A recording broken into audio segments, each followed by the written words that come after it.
हमारा WhatsApp channel को जरूर ज्वाइन करें। व्हाट्सएप चैनल का लिंक आपको वीडियो के डिस्क्रिप्शन में मिल जाएगा।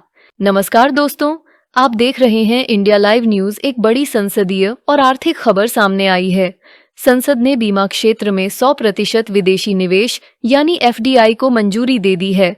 राज्यसभा ने आज सबका बीमा सबकी रक्षा amendment of insurance laws bill 2025 को पारित कर दिया है। इस बिल के तहत बीमा सेक्टर में विदेशी निवेश की सीमा को 74% से बढ़ाकर 100% कर दिया गया है। सरकार का लक्ष्य है 2047 तक सभी नागरिकों को बीमा सुरक्षा देना। यह कदम दुनिया के सबसे तेजी से बढ़ते बीमा बाजारों में भारत को और आकर्षक बनाने के लिए उठाया गया है। बिल पर हुई चर्चा का जवाब देते हुए वित्त मंत्री निर्मला सीतारमण ने कहा कि इस संशोधन से विदेशी कंपनियां बीमा क्षेत्र में ज्यादा पूंजी ला सकेंगी। उन्होंने बताया कि कई विदेशी कंपनियां जॉइंट वेंचर पार्टनर न मिलने की वजह से भारत में प्रवेश नहीं कर पा रही थीं, जिसे यह नया कानून आसान बनाएगा। वित्त मंत्री ने भरोसा जताया कि ज्यादा कंपनियों के आने से कंपटीशन बढ़ेगा और इसका सीधा फायदा ग्राहकों को मिलेगा, क्योंकि इंश्योरेंस प्रीमियम्स में कमी आ सकती है।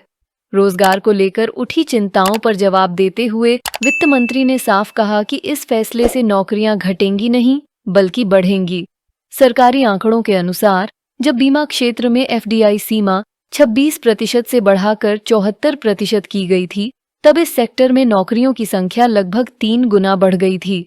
यह बिल कई अहम कानूनों में संशोधन करता है, जिनमें शामिल हैं insurance act 1938, life insurance corporation act 1956, IRDA act 1999।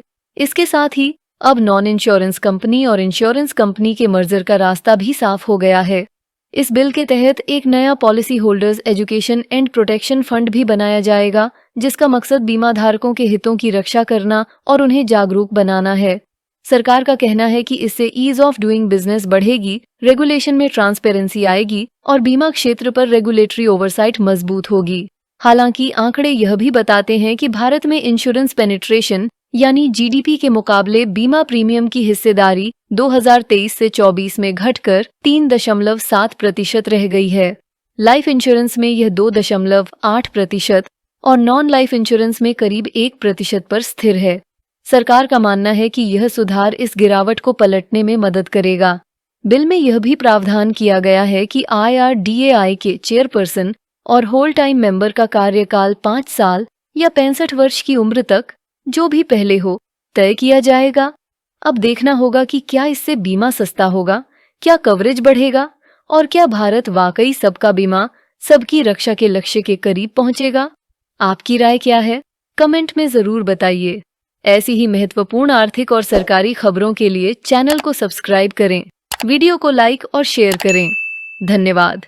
नमस्कार।